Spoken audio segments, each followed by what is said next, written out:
You only have to do a few things right in your life, so long as you don't do too many things wrong. Warren Buffett.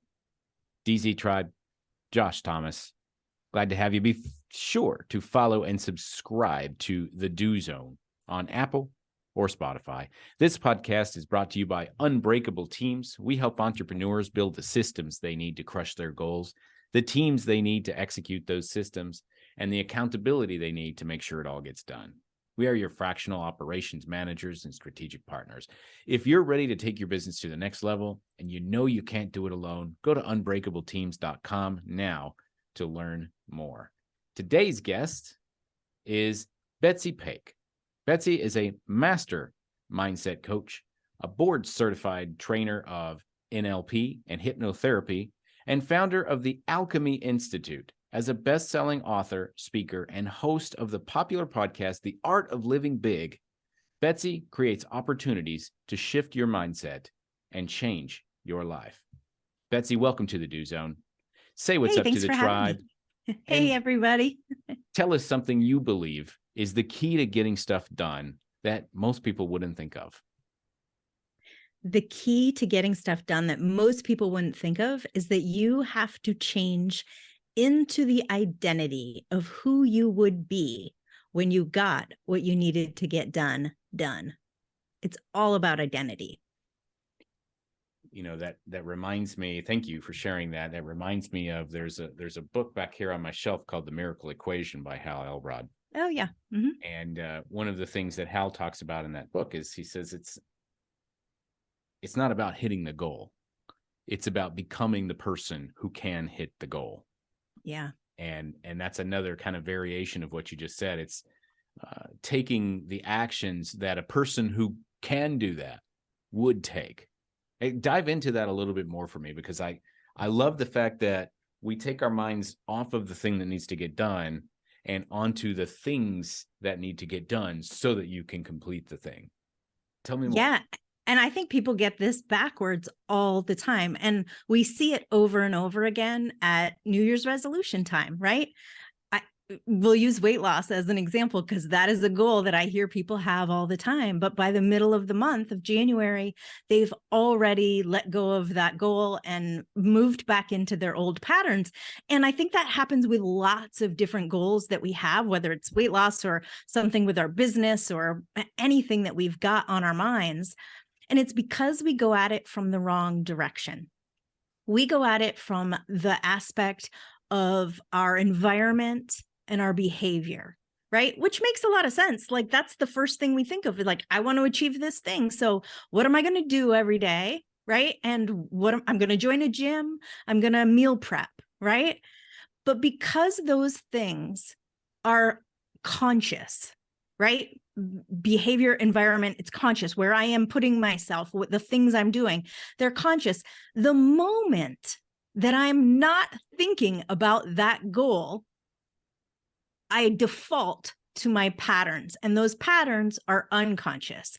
And those patterns are my values and my beliefs and my identity. So by the time January 20th rolls around and people are like, oh my God, I'm not motivated. I stink. I am a loser. I'm like, no, you have a fantastic brain that's working exactly the way it's supposed to. You've just been going about it all the wrong way.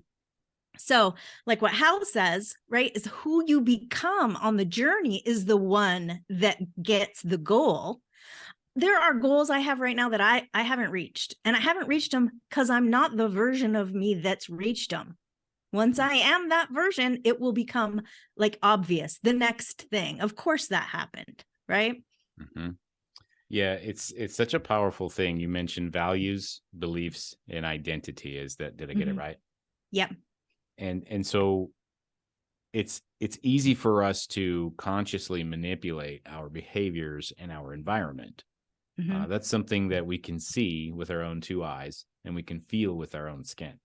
Yeah. But our values, our beliefs, and our identity, how do we even go about changing something like that? That sounds really hard, Betsy. Yeah. I think that's maybe why I don't do it. Yeah, right. Yeah. And I think that if you think about it, if those things are mostly unconscious, then the trick really is simply to make the unconscious conscious.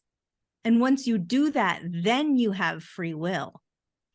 Look, we have all of this information coming in to our nervous system all the time. I'm seeing things, I'm hearing things, I'm smelling things, touching things. All of that information is coming in every second. My brain has to process tons of stuff. And actually, it's 2 million pieces of information every second. But my conscious mind can only understand about 126 of those pieces of information. Now, the 126 or 2 million doesn't matter as much as the vastness of that. If I've got 2 million pieces of information coming in and I can only process 126, that means my reality, what I think is real, right, is predicated on what my brain decides to show me. So when somebody says to me, like, I always have the worst luck. I'm like, the great luck is there. You just get 126 bits, 126 pieces of information that are bad luck. So bringing that into our consciousness, starting to notice, why do I think that? What is that even true? What made me think that? You know, there are times where I'm working towards a big goal and I'll have this realization that I don't think I can do it until I've worked really hard. I've put the time in. I've put the effort in, right? And all of those things, actions, we have to have actions. But I have had a belief that I had to work hard because that's what my parents always told me. So the moment that I start to notice what it is I'm actually thinking, that's how I bring it into my awareness. I start to notice, what am I actually thinking? Not just like what I'm doing without being aware of it. What am I actually thinking about it? And how can somebody, is there a trick or a tool we can use to really bring us into that conscious present to say, well, what am I actually thinking? Like I'm unfamiliar with what you're saying. Because I've tried to be really conscious about trying to bring it into the consciousness, I guess, of what am I doing? Why do human beings behave a certain way? And I'm very curious and inquisitive, but you know, a lot of people aren't like that, and that's okay. There's nothing wrong with them. It's just like they're focusing their energy on other things. So are there any kind of tricks that we can use to bring us right back into that conscious present and look at ourselves from the outside? Yeah. So there's 2 things that I tell my clients to do, especially if they're working on something big where they're like, I really want this thing and I haven't been able to get it. Then I say, set an alarm on your phone to go off every 15 minutes for just one day. It's going to drive you bananas because it's every 15 minutes. But if every 15 minutes you write it down, what am I thinking about? It's going to change everything, because all of a sudden you're going to realize how much you're replaying crap from the past, how much you're thinking about, oh my God, remember that time in 4th grade where, you know, this dumb stuff, right? Our brain just replays stuff. So that's one way, is to just become hyper aware. The second way, and a way that I really like, is when I have a goal. And recently I have done this. I have a big goal I was working on. I had tasks that I had to complete in order to get the steps in process, right? But then when I was ready and it was launching a program, I wrote down, what do I really think about this? What do I really think about launching? What do I really think about what I've created? What do I think about people coming in on Facebook ads? What do I really think? And inside that was 50 different beliefs. And so then I could go down that list and I can choose. Because here's the thing. Remember I said we get all this information in and then our brains pick 126 pieces. And that's what I was writing down, was those 126 pieces, those things that were true for me. But then I get a chance to look at those and say, you know what? I believe that Facebook ads cost a lot of money and I don't know, they work sometimes it's luck. Then I can say, does that help me get towards my goal? And if that sentence does not help me get towards my goal, then I just have to choose, well, what would I have to believe instead? Well, I'd have to believe that I'm super smart. I can adapt. There's people that help with Facebook ads. I could hire somebody. Like there's a laundry list of things. And so then I shift and I write down that list. What do I have to believe instead? And then it's a choice. Then I'm making the choice because I've brought that unconscious into my consciousness. I've said that hasn't been working for me, and I'm going to choose this instead. And that can be so powerful because all of a sudden you're feeling different, right? That's how you know that it's working, right? You start feeling different. Facebook ads don't feel so hard. Like it starts to feel like a game, right? All of those things with whatever it is that you're working on. I wonder, thank you for that. That is a great exercise. And so just to summarize, what I hear from this is whatever you're thinking, write everything down so that you have a moment to reflect on it consciously. Yep. And then you have to ask your question, what do I really think about this? And then you find all of these different beliefs, and then you challenge those beliefs by asking a question. Does this help me get towards my goal? And if not, what do I have to believe instead? What do I have to do to become the person who can hit that goal? Yeah, because whatever I believe is who I'm becoming. And I wonder, when you say we're processing 2 million pieces of info, or we're receiving 2 million pieces of information per second? Per second. And my unconscious mind handles all of that. It sees everything. And there's a voting system in there, like a sifter and a sorter, like a mailroom. The reticular activating system. Yes. Is that right? And then it says, yep. And then it says, give her that, give her that, give her that. But not these things. Because that's what not these things, even if she's been wanting those. I know that these other things keep her safe. She's alive. It's worked in the past. Just give her those things. Yeah. But when I start bringing that into my awareness and say, this is what I think, right? I'm writing down all these beliefs about what I really think about Facebook ads or whatever your goal is. Then all of a sudden, even if it feels right, that's the trick. You're like, yeah, but that's true. That's the best one because it's not true. Nothing's true. Nothing is true. If other people can run Facebook ads successfully, it's not true. It's just true for you. So if that doesn't work, be willing to let it go. Be willing to say, I'm not going to believe that anymore. I'm just going to see what happens. I was just thinking of, I had another guest on here, and unfortunately his name is escaping me at this moment, but he was talking, digging really deep into the brain and how we make these types of decisions. And he brought up that reticular activating system. It's the only reason I knew what it was. Yeah. But it basically serves as a filter to decide what's important to you right now and what's not, because you just have too much to consciously process. Yeah. And so let's stick with the things that are safe. And here's I'd love to hear a real world example if you've kind of thought about this. But what I'm thinking is in entertainment, movies, TV shows, that sort of thing. There was at some point this wide variety of different kinds of shows. This is a perception that I have. It may not even be true. It's just something I believe. True to you. But it's true to me. So there's this wide variety of shows. And then all of a sudden, cop shows and doctor shows were like a mega hit. And then if you watch any, I go to the gym in the morning. That's the only time that I see any kind of TV. And it's all these commercials for like CSI Detroit, CSI Kansas City, Chicago doctors, LA doctors, whatever. And it's like, that's it. That's all they did. And it's almost like, well, this has worked before. It's a safe bet. Let's just stick with this so we can keep making our money. It's almost like we're just picking out the things that really matter here that are going to keep us safe and keep us alive. We don't want to take any risks.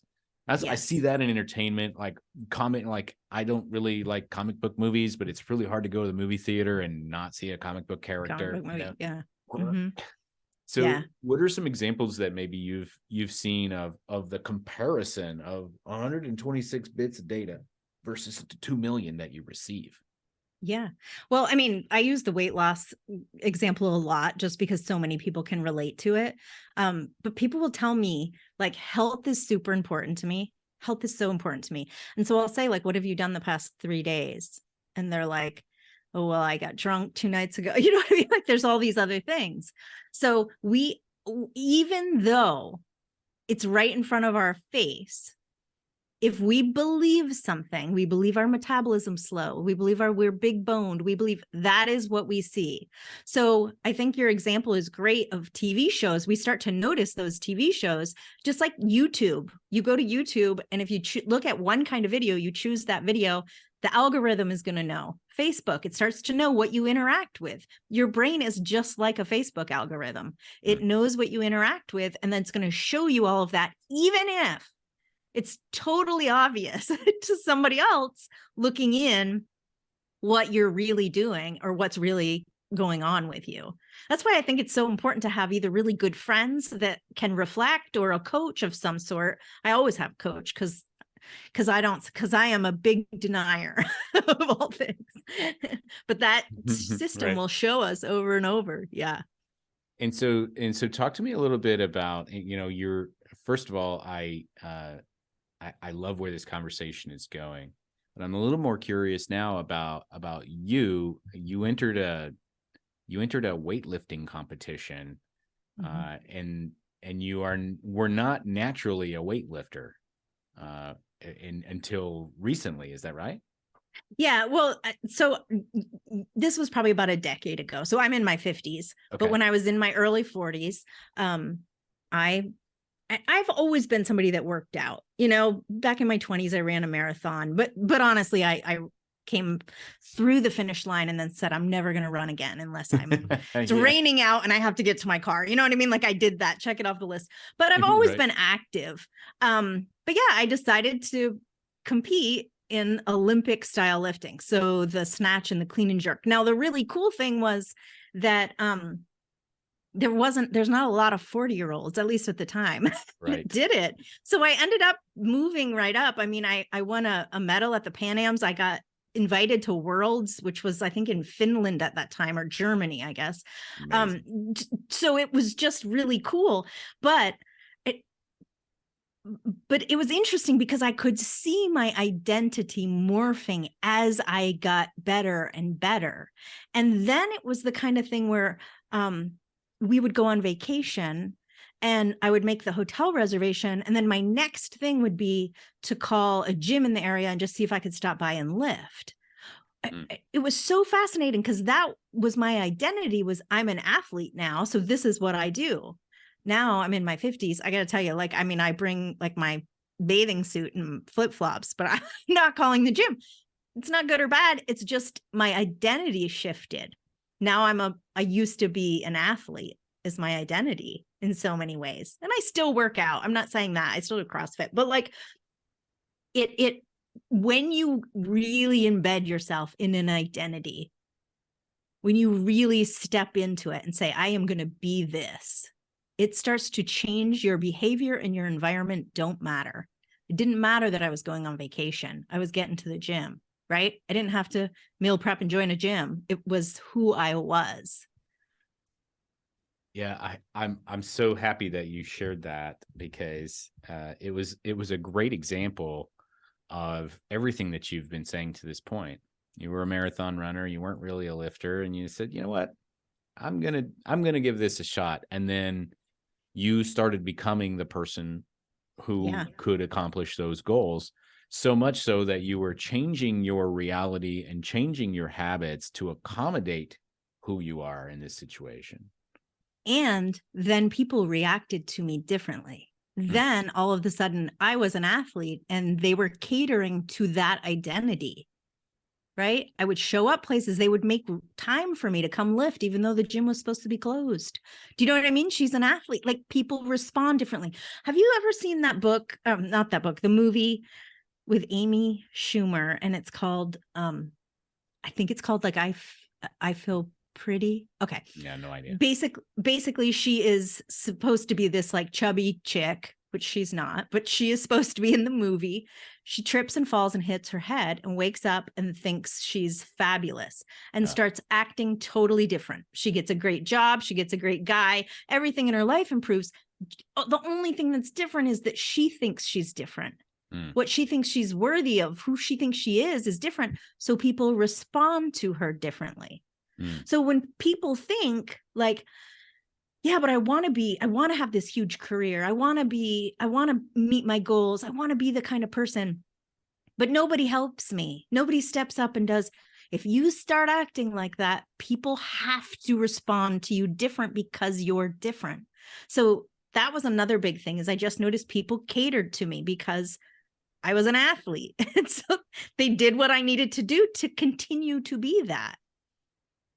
that's fascinating. You know, I believe now that you're bringing this up, I believe that I have passed through multiple identities in my life. Mhm. I have a degree in music, and Yeah. I was a musician and a teacher for a long time, and that Mhm. was my identity, and I lived that identity, and Yeah. then it stopped being my identity, and I became something else, and it was that very much like, you know, I'm not really, nobody really cares that much about me, and I lived that reality because Yeah. people were basically giving me what I wanted. You know, Yes. I was Yeah. I'm a victim of circumstance or whatever, and they're like, Mhm. yeah, you are. Yep. Yep.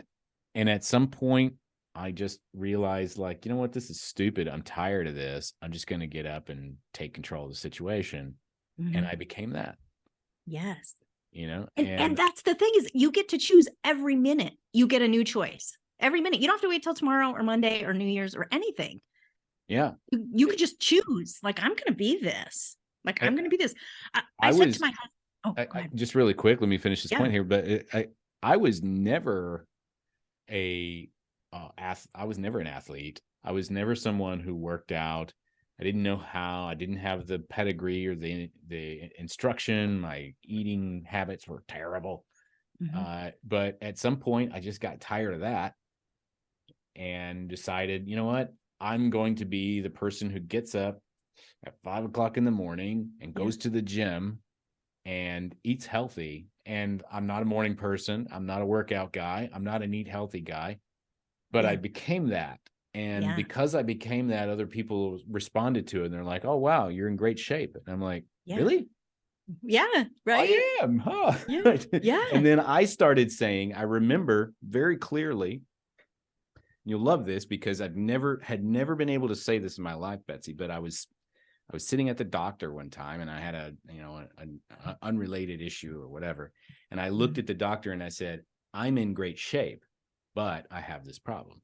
And Yeah. it was the first time I was ever able to believe I'm in great shape, Mm. because I Yeah. was I am. created that reality, Yeah. Yeah. Powerful.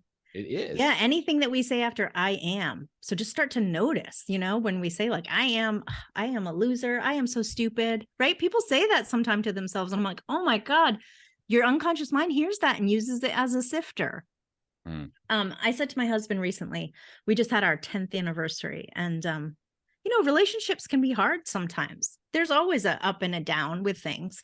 And we had been talking about how we wanted to improve. We wanted things to be better. And we talked about what that would look like and who we would be.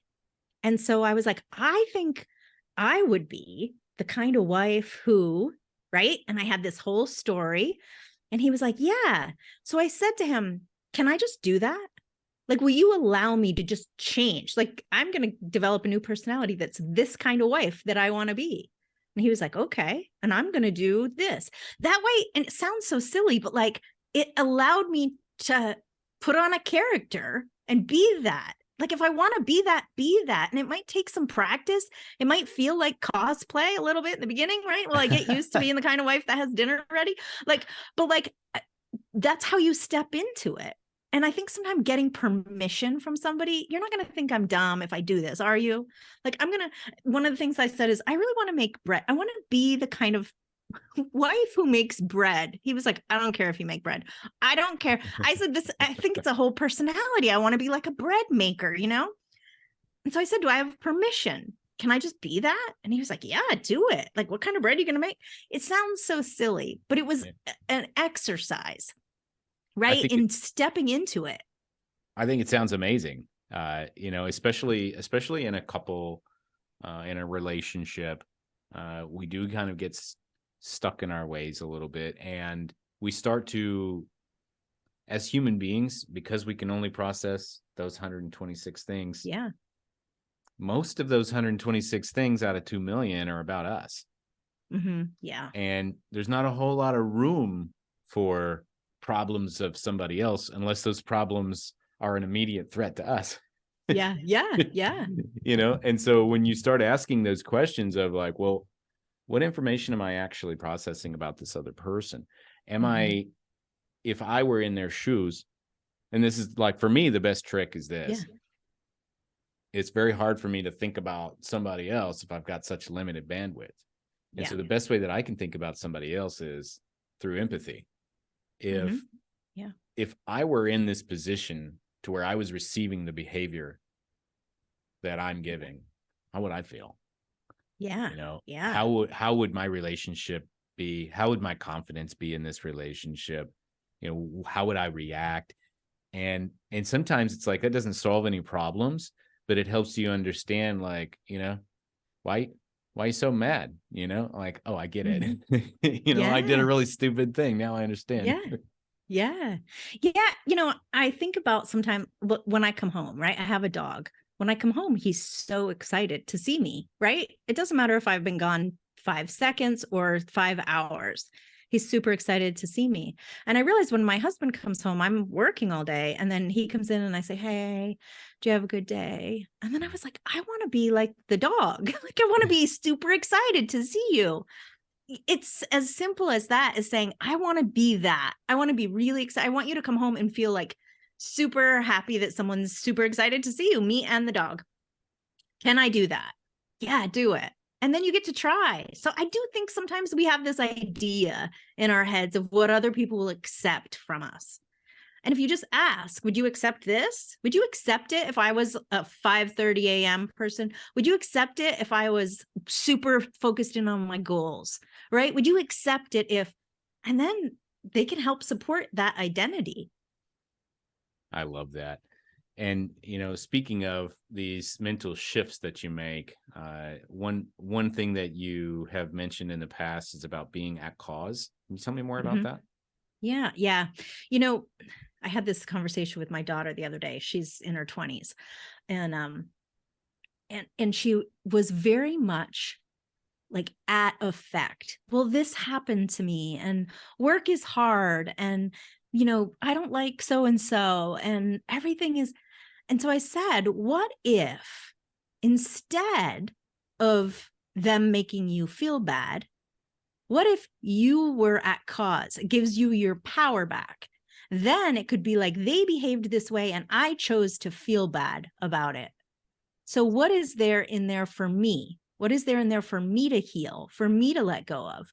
That gives me my power. If I'm at effect, if everybody's making me feel some way or making me do something, right? Or my husband's making me mad or somebody, it's okay. I understand that that is like a reaction. Well, they did this awful thing to me. And I've had awful things happen in my life where I can say that was abusive, like that wasn't okay. But I could choose. Maybe I didn't have the wherewithal then to say, no, don't treat me like that. But now I do. So I chose to let that happen. And now I never would. And that's empowering. If I'm living at effect of everything else, it's not empowering. So I use it as a way to really get empowered and to take control of my life back. It's another way that I've seen that. I've seen that taken kind of interpreted many different ways. And one of my core values is own all outcomes. I love it. And I think that is very closely related to what you said. So, oh yeah, absolutely. Somebody created an action. I get to decide how I respond to that action. But if that thing that happened to me was negative, it's my fault. Everything that happens in your life is your own damn fault. And the immediate reaction to that is, well, yeah, you can't stop somebody from punching you and sucker punching you in the face or shooting you from a distance, or all kinds of weird stuff that we can come up with. Yeah. Maybe sure. not. Mm-hmm. But if you claim ownership of it, nobody else can control you anymore. Gives you your power back. It gives You you know, your power back. when I was in high school, my mom died in a car accident, and it was devastating. I was super close with my mom. She was really involved in my older sister's life, and wasn't very close with my dad. I was 16. Now, if I'm at effect, I'm like, or if I'm at cause, I'm like, well, I didn't get in the car accident. I wasn't even with her. You know what I mean? Like, how do I be at cause? And there's two big things for me. And I use that example because it's so extreme, right? So like if somebody's having a thing where they're like, yeah, but one is I got to choose what the meaning of that was. I got to choose what that meant. And I have a story about what that meant. And it took me a couple decades to get to that story. But for me, that story for me is that my mom and I had a pact before I was born, before she was born. And we were going to change people's lives. And she was going to die in such a way, take an exit that would be so dramatic that it would upheaval my whole life. And I would have to make sense out of that. And once I made sense out of that, I would be able to help other people. And so now we are co-creating together. We're doing something together. And so that is how I took the power back of that. It wasn't that my mom died in this tragic accident and I was left and devastated. It was part of the co-creation of my evolution. And the second part of that is really that I get a chance to use that story, as awful as this sounds, but to use the story to say how my mom died. She went off the road on an ice storm into a giant field, a huge field with one tree. She could have gone anywhere, but she went right for the tree. Why? Because she was looking at it. Because that's where she was focused. And where you focus is going to dictate everything about your life. And not just if you live or die, but how your job goes, how your relationships go. What are you focused on? Are you focused on the stuff you don't want? Or are you focused on a huge field of opportunity, a huge field of possibility? And so my mom dying gave me that gift so that then it became my life's work. Powerful. Thank you for sharing that. I know that I personally can pull a lot of lessons from what you just shared. When traumatic things happen to us, we get to claim that ownership. And you're right. Those things will either destroy us or they will empower us to take the next step. Yeah. And the difference between the two is your decision. Yeah. And I didn't choose to disconnect from her. Like Right. That's a thing, right? My response to her leaving this physical realm wasn't to disconnect from her. And that's also being at cause for what I want. I wanted my relationship with her and I kept it. And I have, as you could imagine, hundreds of stories that show her still active, I love it. Well, let's get into the do zone diagnostic and see how that brain works. What do you say? Okay. Awesome. So 5 quick questions here I ask every guest. Number 1, what's one thing you do, Betsy, that keeps you focused on your goals?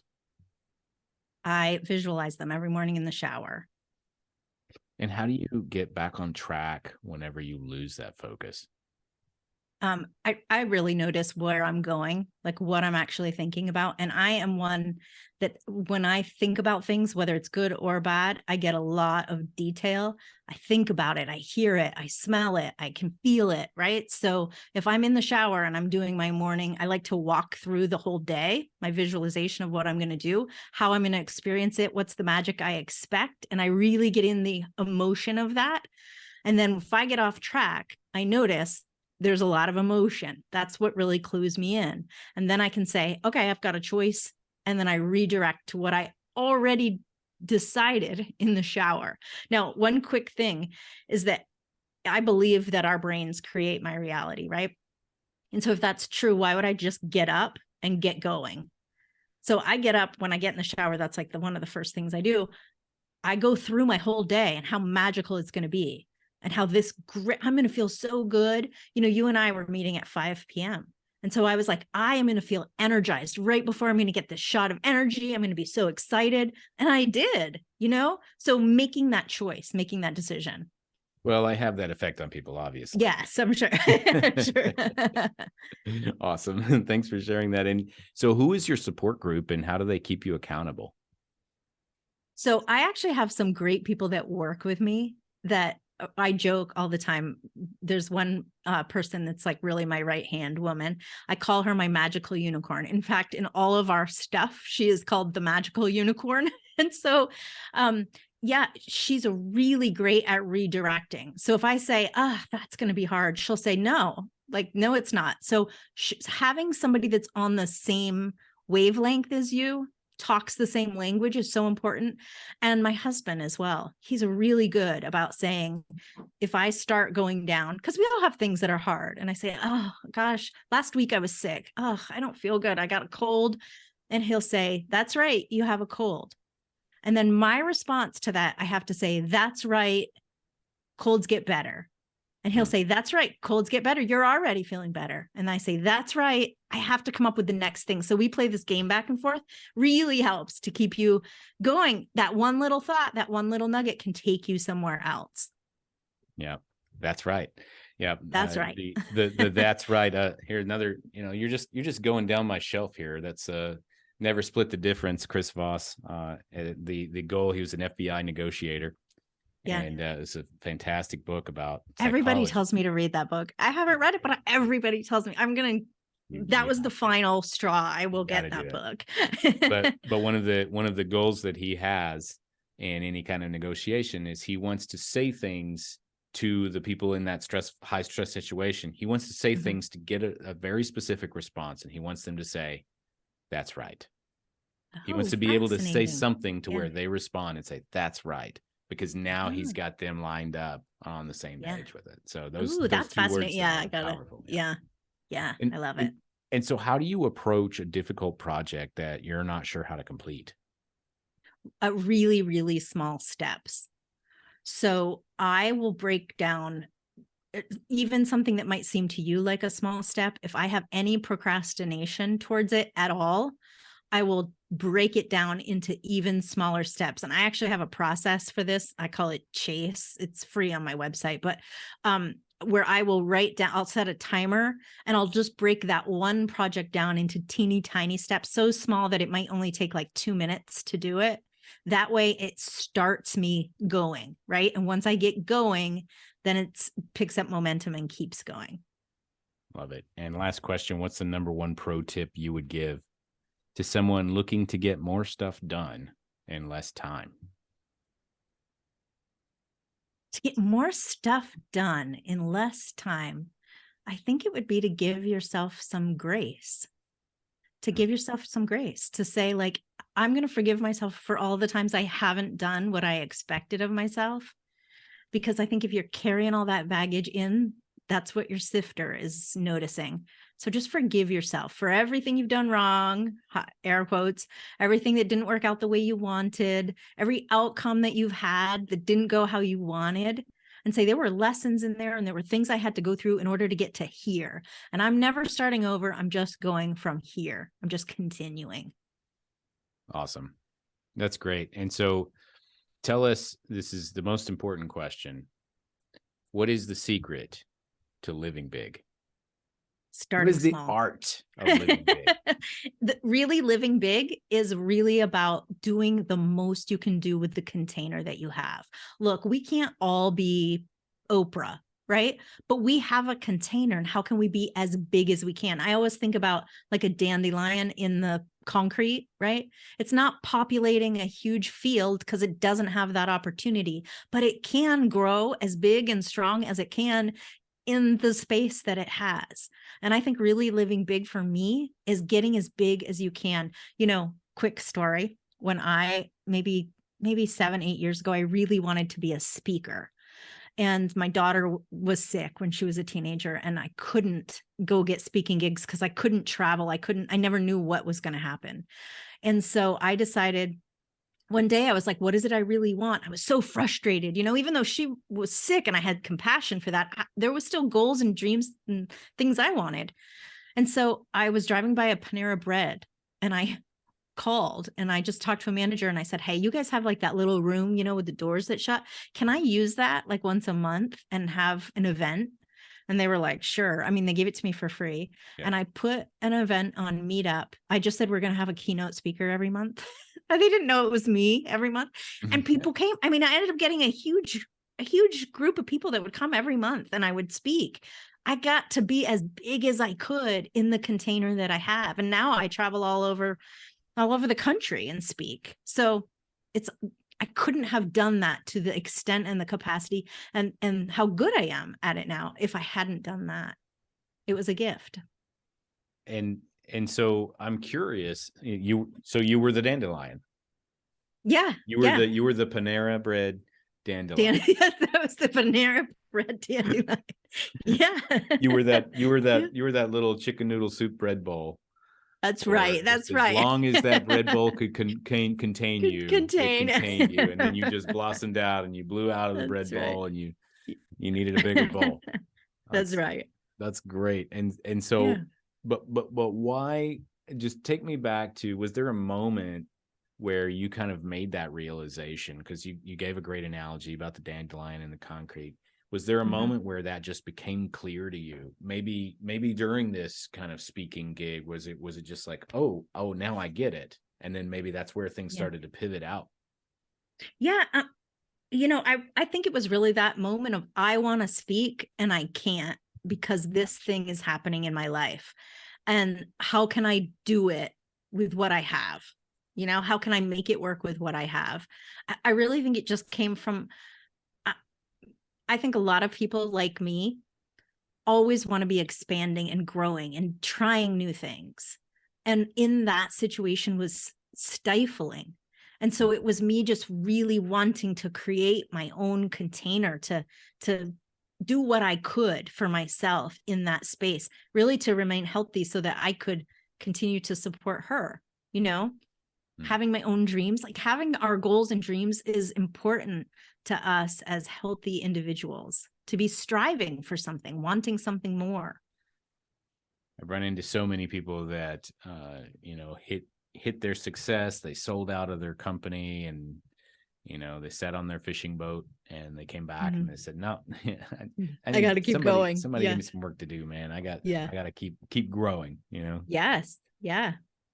That's awesome. And so the Art of Living Big podcast, what are some of the topics that you cover on there, or some of your favorite topics in the past? Yeah, that show has been such an evolution. It really took off after I stopped the Panera Bread. I probably should have called it the Panera Bread podcast. The bread bowl. The bread bowl is really what it should be called. So I share a lot of moments in my life and what the meaning is.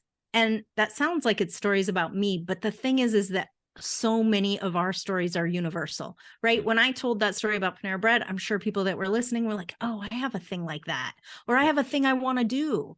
And so I really share a lot of NLP because that's my love, and how I approach life and the meaning in the lessons of our lives. Occasionally I'll have guests, but lots of times I just cover like how to live big, how to expand into the best version of you.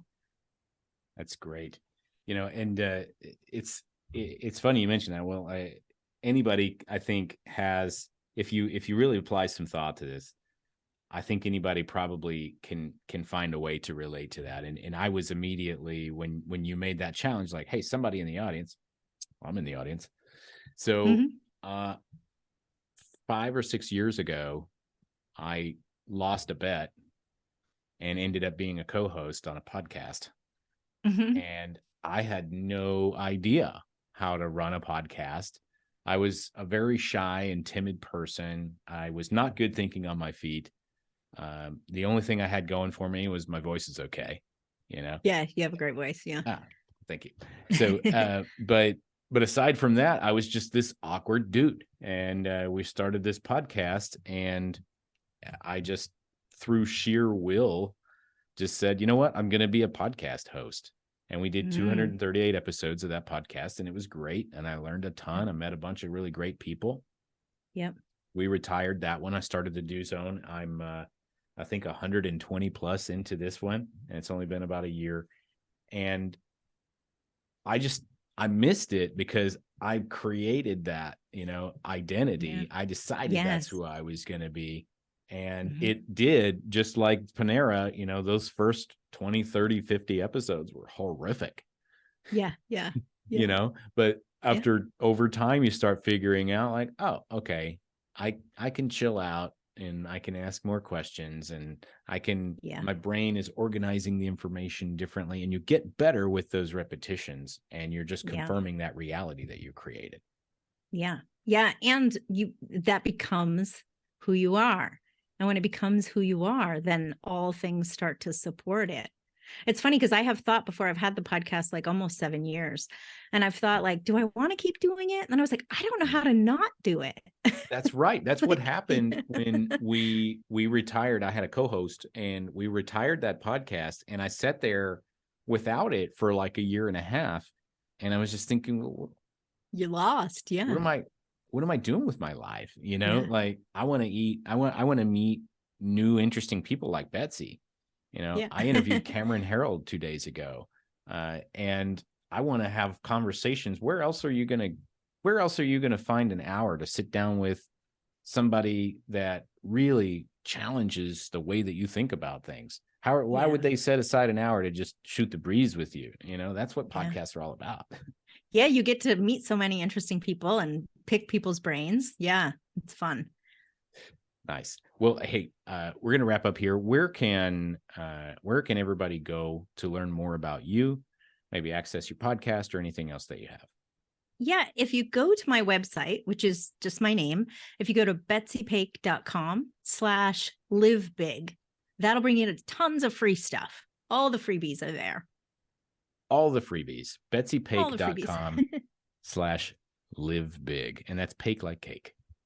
Yeah. Very good. And we can get a link to the podcast on there as well. Yeah, it's there. Every place to find me. And I'm so not creative. Betsy Pake. I'm everywhere. Betsy Pake. Instagram, all the places. So you could just search Betsy Pake in any podcast app and you'd be able to find me. Okay. Very well. Yeah. And so, Betsy Pake is a lot more unique than Josh Thomas. You know how many of us there are. Yeah. That's right. There's actually like 3 or 4 famous Josh Thomases, and I am none of them. So, oh, that's funny. Awesome. So, we're going to wrap up from here. Thank you again to our guest, Betsy Pake, for joining us and sharing some wisdom about how she gets stuff done. You can connect with her directly by going to betsypake.com/livebig for lots of cool stuff. And again, the podcast is The Art of Living Big. If you want to keep hearing great content like this, be sure to follow and subscribe to The Do Zone on Apple or Spotify. And if you're looking to break through to the next level with your business, but you just don't have the time or the tools to do so on your own, we got your back. Go to unbreakableteams.com to learn how we can supercharge your team's productivity for less than it costs to take them out to lunch. Until next time, remember, we all have the same 24 hours in a day. What are you going to do with yours?